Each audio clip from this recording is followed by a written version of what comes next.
Hi మిత్రమా, welcome to Raju tech vibe. ఈ రోజు టెక్ న్యూస్ లో మనకి చాలా వరకు ఇంట్రెస్టింగ్ టెక్ న్యూస్ అయితే ఉంటాయి. వీడియోని ఎక్కడ మీరు స్కిప్ చేయకుండా లాస్ట్ వరకు చూడండి. ఫస్ట్ టెక్ న్యూస్ వచ్చేసరికి యాపిల్ నుంచి అనమాట. యాపిల్ 17 Pro అలాగే 17 Pro Max డిజైన్ అయితే మార్చబోతుంది. ఒక రిపోర్ట్ ప్రకారం మీకు బ్యాక్ సైడ్ కెమెరా బంప్ ఉంది కదా, కెమెరా బంప్ చూసుకుంటే మీకు మన గూగుల్ పిక్సెల్ మొబైల్ ఉంది కదా, ఆ టైప్ లో కనిపిస్తూ ఉంది మనకి వైడ్ గా. ఏవైతే మనకి 3 కెమెరాస్ ఉంటాయో అవైతే ఈ బంప్ పైన అయితే వీళ్ళు ఇన్సర్ట్ చేయబోతున్నారు.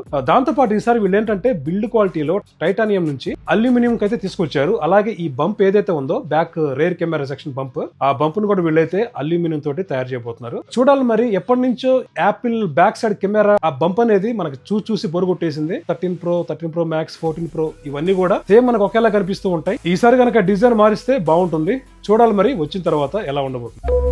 ఇక నెక్స్ట్ టెక్ న్యూస్ వచ్చేసి రియల్మీ GT7 Pro గురించి. ఇదైతే మన ఇండియాలో రియల్మీ అయితే లాంచ్ చేసింది అనమాట. ఇది ప్రస్తుతం మనకి అమెజాన్ లో అయితే ఈ మంత్ 29th నుంచి అయితే సేల్స్ లోకి రాబోతున్నాయి. అయితే వీళ్ళు 2 వేరియంట్స్ లో వీటిని అయితే లాంచ్ చేశారు. ప్రైస్ అయితే మాత్రం చాలా ఎక్కువ పెట్టారు వీళ్ళు. అంటే రియల్మీకి ఫ్లాగ్షిప్ కేటగిరీలో ఎంత మార్కెట్ అయితే లేదు. ఇది ఫస్ట్ టైం అనమాట రియల్మీ ఫ్లాగ్షిప్ కేటగిరీలో ఒక మొబైల్ తీసుకురావడం. మరి వీళ్ళు చూస్తేనేమో మరి ప్రైస్ బేస్ వేరియంట్ ఏమో 60K పెట్టారు. అలాగేనేమో హై ఎండ్ మొబైల్ వచ్చేసి 66,000 పెట్టారు అనమాట. అంటే మీరు 1000 రూపాయలు పెట్టి ప్రీ బుకింగ్ చేసుకుంటే వాళ్ళకైతే వీళ్ళు 3000 రూపీస్ తగ్గిస్తున్నారు. అలాగే మీకు డిస్ప్లేలో స్క్రీన్ ప్రొటెక్షన్ కూడా యాడ్ చేశారనమాట. ఇంత 3000 తగ్గించి ఈ ఆఫర్ పెట్టినా సరే ఇంత ప్రైస్ లో అయితే రియల్మీ బ్రాండ్ నుంచి మొబైల్ అయితే కొంతగ్గదు కాదు. దీంట్లో చెప్పుకోదగ్గ ఏమైనా ఉన్నాయంటే స్నాప్డ్రాగన్ ఎలిట్ ప్రాసెసర్ ఒకటి, 8 ఎలిట్ ఒకటి, దాంతో పాటు డిస్ప్లే అనమాట. ఈ రెండే కొంచెం బాగుంటాయి. మనకి నెక్స్ట్ మంత్ అయితే ఐకు రిలీజ్ అవబోతుంది. వాళ్ళైతే దీనికంటే కూడా ప్రైస్ తగ్గించి పెట్టొచ్చు. నేను అనుకోవటం ఒక 50K to 55K ఆ ప్రైస్ సెగ్మెంట్ లో తెస్తారు వాళ్ళు. ఇంకా దీంట్లో మీకు స్పెక్స్ చూసుకుంటే డిస్ప్లే వచ్చేసి మీకు 6.78 inches LTPO AMOLED డిస్ప్లేతో వస్తుంది. ఇది వచ్చేసి మనకి ఈకో 2 డిస్ప్లే అనమాట. అలాగే మీకు ప్రాసెసర్ వచ్చేసి స్నాప్డ్రాగన్ 8 ఎలిట్ ఉంటుంది. దీంట్లో బ్యాక్ కెమెరాస్ వచ్చేసి 250 మెగాపిక్సెల్ 8 అల్ట్రా వైడ్ మెగాపిక్సెల్ అయితే ఉంటుంది. ఇక ఫ్రంట్ వచ్చేసి 16 మెగాపిక్సెల్ అయితే తీసుకొచ్చారు ఈ కెమెరాలో. ఇక దీంట్లో మీకు 5800 mAh బ్యాటరీ అయితే ఉంటుంది 120 ఫాస్ట్ ఛార్జింగ్ తోటి. యాక్చువల్లీ వీళ్ళేంటంటే చైనాలో 6500 mAh రిలీజ్ చేశారు. కాకపోతే మన ఇండియన్ గవర్నమెంట్ అయితే యాక్సెప్ట్ చేయలేదు ఆ బ్యాటరీకి. అందుకే మన ఇండియాకి వచ్చేసి వీళ్ళు 5800 mAh బ్యాటరీ అయితే తీసుకొచ్చారు. నెక్స్ట్ టెక్ న్యూస్ వచ్చేసి ఒప్పో Reno 13 ఈ మొబైల్ అయితే చైనాలో లాంచ్ చేశారు. దీని స్పెక్స్ చూసుకుంటే 6.59 inches OLED ప్యానల్ తో వస్తుంది. అది కూడా మీకు 1.5K రిజల్యూషన్ తోటి. దీంట్లో వచ్చేసి వీళ్ళు MediaTek Dimensity 8350 ప్రాసెసర్ యూజ్ చేశారు. మీకు బ్యాక్ సైడ్ కెమెరాస్ వచ్చేసి 50 మెగాపిక్సెల్ LYT600 సెన్సర్ తో తీసుకొచ్చారు. అలాగే మీకు 8 మెగాపిక్సెల్ అల్ట్రా వైడ్ కెమెరా అయితే దీంట్లో చూడడానికి ఉంటుంది. అలాగే మీకు ఫ్రంట్ వచ్చేసి 50 మెగాపిక్సెల్ కెమెరా అయితే దీంట్లో ఉంటుంది. ఇంకా బ్యాటరీ వచ్చేసి 5600 mAh బ్యాటరీ అయితే దీంట్లో చూడడానికి ఉంటుంది. అలాగే మీకు 80 watts ఫాస్ట్ ఛార్జింగ్ అయితే ఉంటుంది అనమాట. ఇక అవుట్ ఆఫ్ ది బాక్స్ మీకు ఇది Android 15 తో అయితే లాంచ్ చేశారు. ఇక దీని ప్రైస్ చూసుకుంటే మన కరెన్సీలో కన్వర్ట్ చేస్తే అప్రాక్సిమేట్లీ మీకు 30 to 31K వరకు అయితే దీని ప్రైస్ అయితే ఉందన్నమాట. ఇంకా నెక్స్ట్ టెక్ న్యూస్ వచ్చేసి బిఎస్ఎన్ఎల్ నుంచి. బిఎస్ఎన్ఎల్ ఎప్పుడైతే 5G గురించి అనౌన్స్ చేసిందో 5G తీసుకొస్తామని చెప్పేసి 15 million users Jio, Airtel, Vodafone, Idea వీటి నుంచి అయితే షిఫ్ట్ అయిపోయారు బిఎస్ఎన్ఎల్ కి. ఇదైతే మాత్రం అసలు మింగుడు పట్టలేదు జియో గానీ ఎయిర్టెల్ గానీ ఇలాంటి వాళ్ళకైతే. సో చూడాలి, బిఎస్ఎన్ఎల్ ఇంకా కూడా మెట్రో సిటీస్ లో 4Gనే సరిగ్గా వర్క్ అవట్లేదు. అది కూడా మీకు ఐఫోన్ లో కనుక ఈ సిమ్ వేశారనుకోండి ఇంకా పెద్ద సాహసం అనే చెప్పాలి.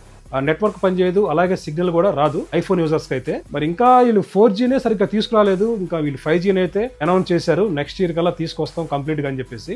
నన్ను అడిగితే ఎవరైతే ఐఫోన్ యూజర్స్ ఉంటారో మీరైతే మాత్రం పోర్ట్ పెట్టుకోకండి. బిఎస్ఎన్ఎల్ కి పెట్టుకుంటే మాత్రం చాలా లాస్ అవుతారు. అలాగే మీరు మీ ఏరియాలో ఎక్కడెక్కడ సిగ్నల్స్ ఉన్నాయని చెప్పేసి ముందు మీరైతే చెక్ చేసుకోండి. దీనికోసం మీరు మీ ఏరియాలో బిఎస్ఎన్ఎల్ సిగ్నల్ ఉందా లేదా తెలుసుకోవడానికి జస్ట్ మీరు గూగుల్కి వెళ్ళేసి బిఎస్ఎన్ఎల్ సిగ్నల్ చెక్ అని చెప్పేసి కొట్టండి. మీకు ఫస్ట్ ఒక లింక్ వస్తుంది. ఆ లింక్ ఓపెన్ చేసి మీరైతే చెక్ చేసుకోవచ్చు మీ ఏరియాలో 3G ఎక్కడ ఉంది, 4G ఎక్కడ ఉంది, అలాగే రాబోయే 5G ఏ ఏరియాలో ఎంత ఉందని చెప్పేసి మీకు అది ఈజీగా అర్థమైపోతుంది.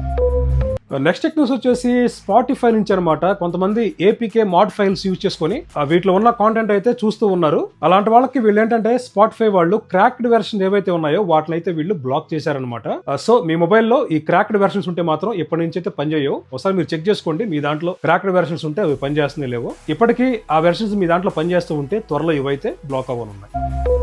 నెక్స్ట్ టెక్ న్యూస్ వచ్చేసి హెచ్ఎండి నుంచి అనమాట. మీకు తెలిసే ఉండొచ్చు హెచ్ఎండి గ్లోబల్. వీళ్ళైతే రీసెంట్ గా మనకి నోకియా మొబైల్స్ అయితే వీళ్ళు కొన్నైతే లాంచ్ చేశారు. ఇప్పుడు వీళ్ళు ఏంటంటే వీళ్ళ మ్యానుఫ్యాక్చరింగ్ హబ్ అనేది చైనాలో ఉంది ప్రెసెంట్. వీళ్ళు రీసెంట్ గా చైనా నుంచి ఇండియాకి అయితే షిఫ్ట్ అవడానికి ప్లాన్ చేస్తున్నారు. సో ఈ హెచ్ఎండి అనే వాళ్ళు త్వరలోనే వీళ్ళ మ్యానుఫ్యాక్చరింగ్ హబ్ అనేది చైనా నుంచి ఇండియాకి అయితే షిఫ్ట్ చేయబోతున్నారు. ఇక్కడ వీళ్ళు మ్యానుఫ్యాక్చరింగ్ చేసి ఇండియా నుంచి గ్లోబల్ గా వీళ్ళ ప్రొడక్ట్స్ అయితే పంపించనున్నారు. వీళ్ళు నోకియా బ్రాండ్ పెట్టుకొని చాలా వరకు అయితే హై కాస్ట్ లో పెట్టేవాళ్ళు నోకియా మొబైల్స్ బ్రాండ్ ని. నాకు తెలిసి వీళ్ళు కూడా కొంతవరకు చంపేశారు నోకియా బ్రాండ్ ని. ఎందుకంటే దాంట్లో ఉన్న స్పెక్స్ తక్కువ, వీళ్ళు పెట్టిన ప్రైస్ ఎక్కువ అనమాట. అందుకని చెప్పేసి చాలా వరకు జనాలు అయితే నోకియా బ్రాండ్ ని కొనడానికి ఇష్టపడలేదు. నోకియా పతనానికి మైక్రోసాఫ్ట్ ఎలాగో కారణమో వీళ్ళు కూడా కారణం అనమాట, హెచ్ఎండి గ్లోబల్ వాళ్ళు. ఇక చూడాలి, త్వరలో అయితే వీళ్ళు ఇండియాకి షిఫ్ట్ చేస్తున్నారు వీళ్ళు మ్యానుఫ్యాక్చరింగ్ హబ్ ని. నెక్స్ట్ టెక్ న్యూస్ వచ్చేసి యాపిల్ 17 ఎయిర్ కోసం అనమాట. 2025 మార్చి ఆ టైంలో అయితే వీళ్ళు రిలీజ్ చేయడానికి ప్లాన్ చేస్తున్నారని చెప్పి రిపోర్ట్స్ చెప్తున్నాయి మనకి. ఇప్పటిదాకా యాపిల్ రిలీజ్ చేసిన మొబైల్లో అతి స్లిమ్మెస్ట్ మొబైల్ ఇదే అనమాట, యాపిల్ 17 ఎయిర్ అనేది. వీళ్ళు ఈ స్లిమ్ అనే పేరుతోటి దీంట్లో ఫిజికల్ సిమ్ అయితే తీసేశారు. మీకు ఈ సిమ్ మాత్రం దీంట్లో అవైలబుల్ ఉంటుంది. అలాగే మీకు డ్యూయల్ స్పీకర్ అయితే దీంట్లో చూడడానికి అయితే ఉండదు. మీకు మోనో స్పీకర్, ఒకటి స్పీకరే దీంట్లో అయితే వీళ్ళు పెట్టారు. అలాగే దీంట్లో ఈసారి వీళ్ళు యాపిల్ ఓన్ మోడెమ్ అయితే యూజ్ చేయబోతున్నారు. ఇది కొంచెం మనకి చాలా స్మాల్ సైజ్ లో ఉంటుంది అనమాట. ఎందుకంటే ఇది స్లిమ్ మొబైల్ కాబట్టి వీళ్ళు ఓన్ మోడెమ్ ని దీంట్లో అయితే యూజ్ చేస్తున్నారు. అలాగే మీకు బ్యాక్ అయితే ఒక సింగిల్ కెమెరా వస్తుంది, దట్టు మనకి 48 మెగాపిక్సెల్. మళ్ళీ కెమెరాస్ పెంచారనుకోండి స్లిమ్ ఫోన్ అనేది మళ్ళీ నార్మల్ మొబైల్ లాగా అయిపోద్ది అని చెప్పేసి వీళ్ళైతే ఈ కాంపోనెంట్ సైజ్ తగ్గించుకుంటూ ఈ మొబైల్ అయితే స్లిమ్ గా తయారు చేశారు యాపిల్ 17 ఎయిర్ ని. ఇంకా ఇది మిత్రమా ఈ రోజు నాకు ఇంట్రెస్ట్ కనిపించిన టెక్ న్యూస్ అయితే. ఇలాంటి టెక్ న్యూస్ మన ఛానల్లో రెగ్యులర్ గా వస్తూనే ఉంటాయి. మీరైతే మన ఛానల్ ని సబ్స్క్రైబ్ చేసుకోండి. అలాగే వీడియో నచ్చితే ఒక చిన్న లైక్ ఇవ్వండి మిత్రమా, అదే మీరు నాకు చేసే పెద్ద హెల్ప్ అవుతుంది. Thanks for watching. జై భారత్.